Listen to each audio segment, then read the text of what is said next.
It's unrefined, inefficient, and vastly overpriced, and it's awesome.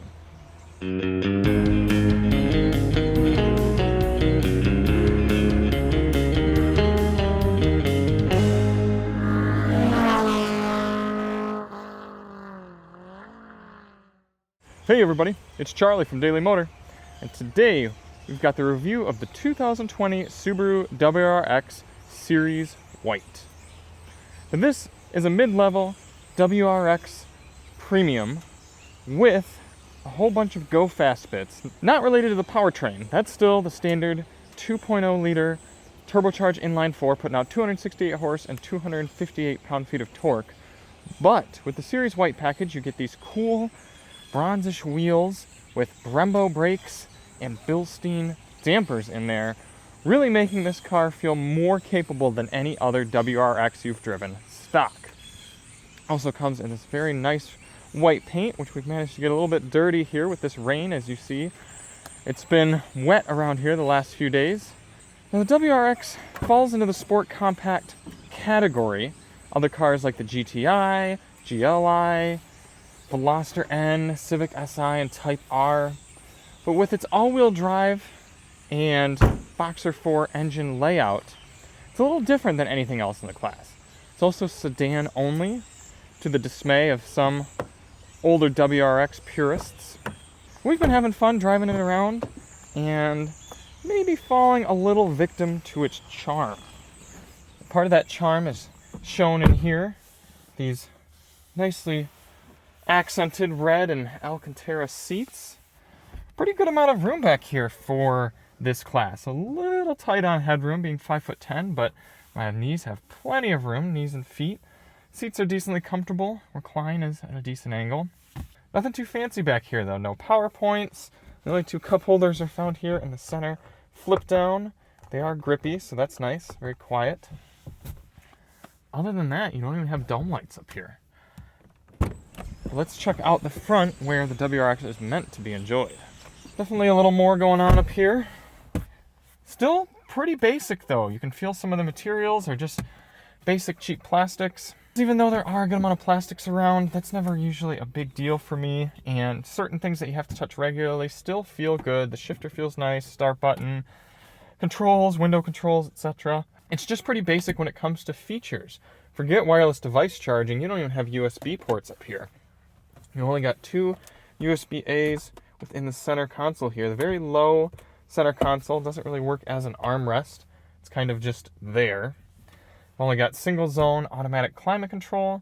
Now mind you, this is the mid-level WRX, but still, we're talking a pretty penny for this model. In fact, let's take a look at the window sticker now.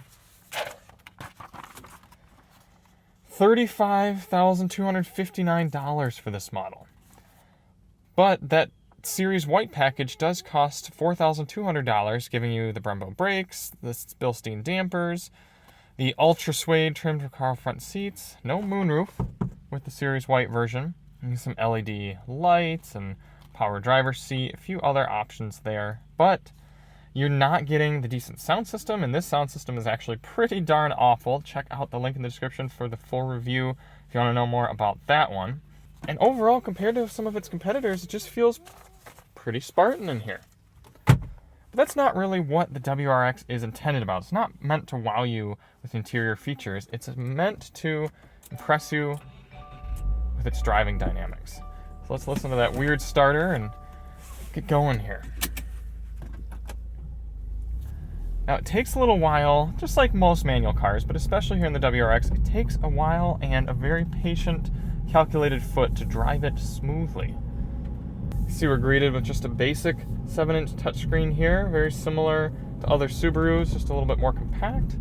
No sort of navigation, but you do have Apple CarPlay and Android Auto support, so you can just plug your phone in and get any navigation needs there. Small pet peeve of mine, there's a radio button, so you can go here to your Sirius XM, AM, and FM radios, but if you want to go to media, you have to go home and then to media. Fortunately, there's not too much of a delay in any of the responses here on the screen, but it'd be nice if they could have stuck a media button in there, or at least maybe an audio button right here instead of radio to get you to all of your sources. When you first just get in and start driving this WRX around, it feels really unrefined.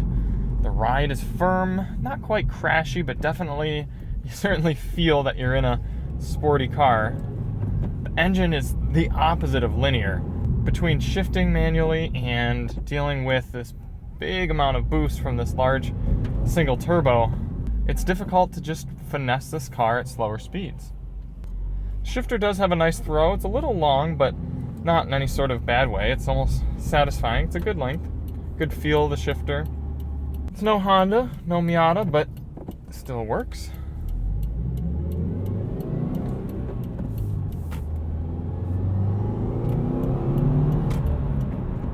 It is really fun getting to listen to that turbo spool up.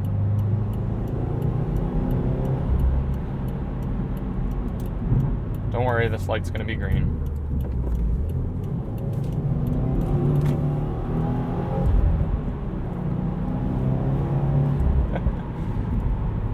Really easy to heel toe. Just a quick tap of the side of your foot and you're down to the next gear.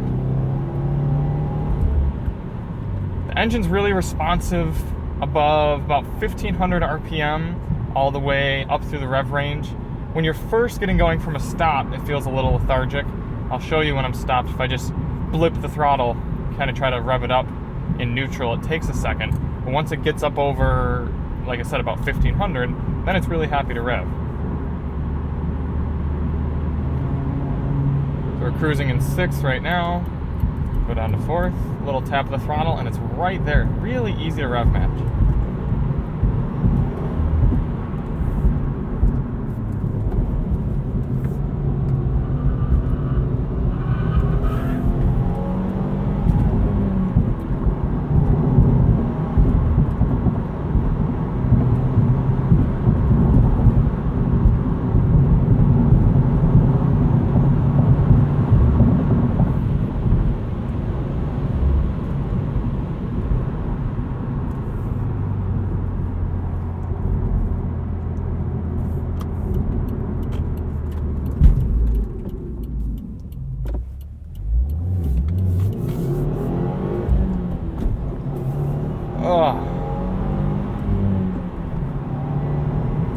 If you don't rev match, if you try to shift quickly before the revs have fallen, it's really rough and jerky.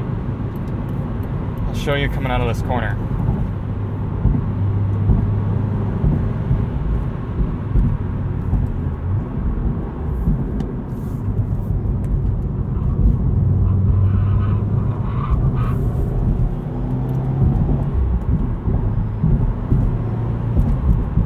The nice thing is rev hang isn't really an issue in this car the way it was in the Jetta GLI and the Civic Si.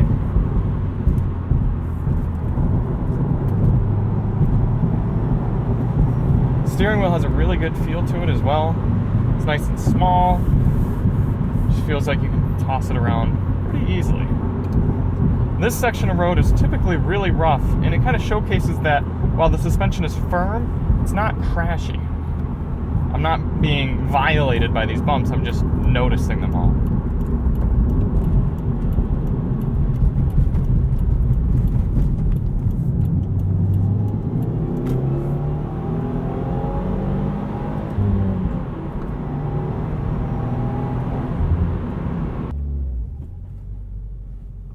Do a little 0 to 60 here.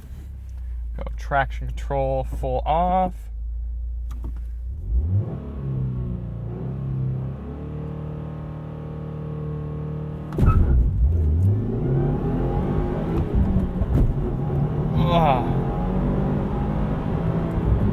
Just does not feel good to do that. If you don't get your gears just right, the car really bucks back and forth. Do 60 to 0 brake now.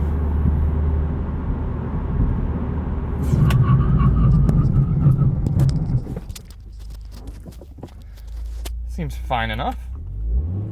So I'll show you what I mean here, taking off. If I go straight in a second, God, it's just rough. It's really an unrefined car. But I gotta say, that sort of adds to its character.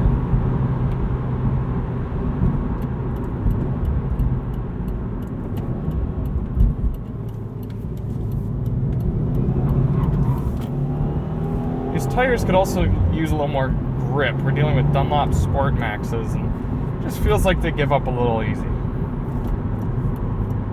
I'm gonna get up on the highway now, show you how much noise there is.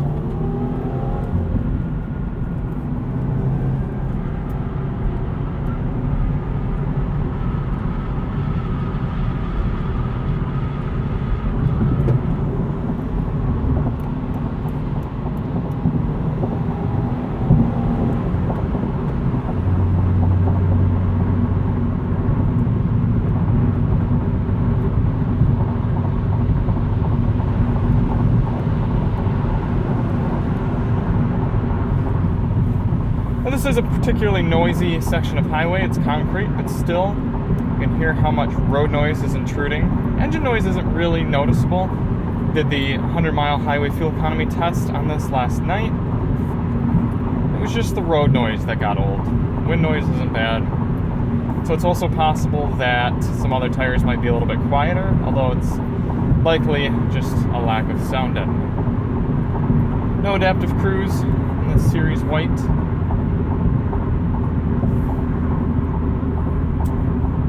Also does not get the most impressive highway fuel economy numbers. If you want to see the details on that, check the link in the description for our real-world test.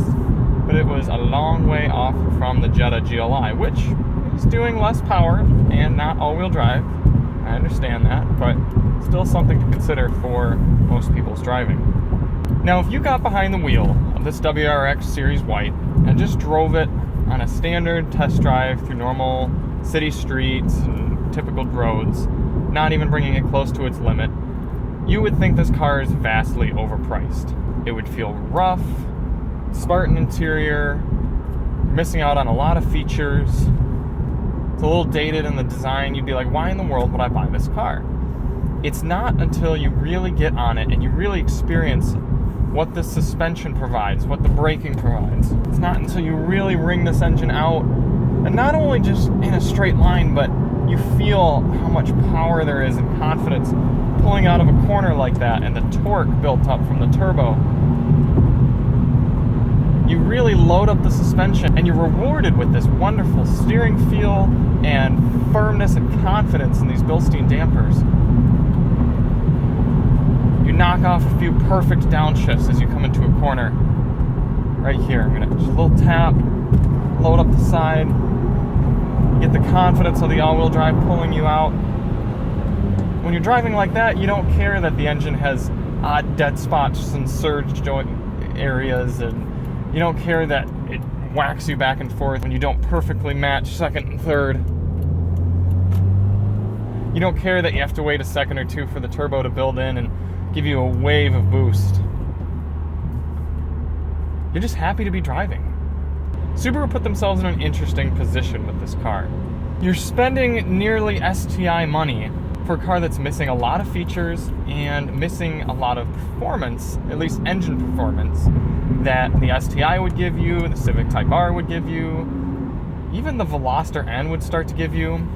And I would argue that the performance of the powertrain doesn't live up to the performance of the suspension. It's really a well-calibrated car that provides a lot of pure driving enjoyment in spirited settings. But the problem is, most people aren't driving in spirited settings. Most people are driving along like this. They need to get to work. They need to do their errands throughout the day. And there are other sport compacts that reward you in daily driving that can still do just fine in spirited driving, but they have more features, they cost less, they get better fuel economy, they're smoother to drive. And besides all that, they're easier to exploit, maybe just whipping around a little intersection and taking off, or driving around a parking lot or something. This WRX really isn't enjoyed until you can open it up, second and third and fourth gear, full throttle, really feeling that boost pull. That doesn't mean it's completely numb and boring to drive around daily driving settings. I enjoyed getting up this morning and starting it up and taking it out and driving it around, getting out to the filming locations here. There are just other cars that do that sort of driving better for less money. But if you're the type that's going to be tracking regularly, if you live around the mountains, if you live somewhere and have a sort of lifestyle where you can truly exploit and experience this car at the levels at which it's meant to be experienced, then it's a lot of fun. And all of my complaints aside, whether objective, subjective, doesn't matter, I appreciate that this car exists because its imperfections help it become an enjoyable car. Sure, a GTI might be a better buy and a better vehicle, but it feels a little numb and stale compared to this. This is a car that still has some fun baked into it, and I appreciate that.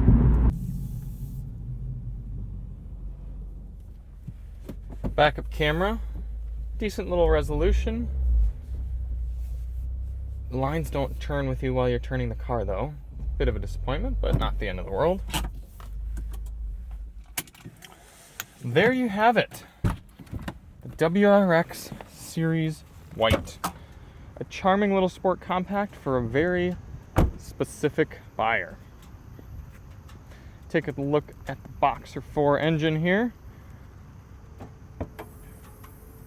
Keeps that center of gravity way down low and has a little bit of a unique character.